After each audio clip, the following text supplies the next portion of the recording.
Hi there, my name's Kidz and welcome to God's Great Story. Today we're going to have a story from our Jesus Storybook Bible by Sally Lloyd-Jones. How did you go with our memory verse last time? Do you remember it? Let's do it one more time together. People look at the outside of a person, but God looks at the heart. It's a bit of a tricky one, isn't it? Well, it's time to check out our glitzy bag. I wonder what's in the bag today. All right, it's nice and tall. Looks like there might be some interesting things in there. I can see a little bit over here.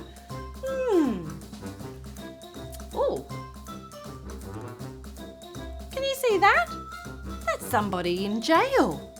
They look a little bit sad, don't they? And, ta-da! Our heart. All right, and now there's one more thing, I think. I can see a little bit rainbowy. I'm going to put it down here because I have a feeling this is something a little bit bigger than normal. Put it on the floor. Are you ready? Oh, can you see this? Can you see my rainbow coat? That's a funny rainbow coat, isn't it? Wow. All right, well, are you ready to find out what this big rainbow coat has to do with our story today? Let's have a look. It's called The Forgiving Prince. Jacob had 12 sons, but of all his sons, Joseph was his favourite. One day, Jacob gave Joseph a splendid new robe. It was beautiful and rich with all the colours of the rainbow, but it made Joseph's brothers jealous. They wanted rich rainbow robes too. Then to make matters worse, Joseph kept on having these special dreams. I dreamed I was the greatest. I was king, Joseph told his brothers, and you all bowed down to me. Now, I'm sure you know, even if Joseph didn't, that telling your brothers things like that isn't a very good idea. Joseph's brothers hated him even more. They wanted to kill Joseph and his dreams. One day, that's exactly what they tried to do. They tore Joseph's rainbow robe off him and sold him to slave traders for 20 pieces of silver. The traders took Joseph to Egypt and made him into a slave. The brothers went home and lied to their father, telling him that Joseph was dead. That's the end of that dreamer, they thought. But they were wrong. God had a magnificent dream for Joseph's life, and even when it looked like everything had gone wrong, God would use it all to help make the dream come true. God would use everything that was happening to Joseph to do something good. Meanwhile, though, things were not looking good for Joseph in Egypt. He was far from home and far from his dad. Then he got blamed for something he didn't do. And even though he had done nothing wrong, he was punished and thrown in jail. But God had not left Joseph. One night, Pharaoh, king of Egypt, had a scary dream about thin cows gobbling up fat cows. What on earth did it mean? He didn't know. But Joseph was a dream expert, so Pharaoh sent for him. It means a famine is coming, Joseph explained. There won't be enough food. Pharaoh was so pleased by Joseph's skills that he immediately took Joseph out of jail and made him a prince. Now back home, Joseph's brothers had run out of food and everyone was hungry. God's special family was in danger. If they didn't get food soon, they would starve to death. So Joseph's brothers travelled to Egypt to buy food.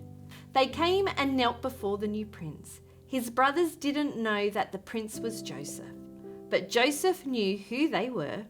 Joseph's dream, the one about his brothers bowing down to him, was coming true. "It's me!" Joseph cried. When they saw it was Joseph, his brothers were afraid. They had wronged Joseph. They had sinned and they knew it.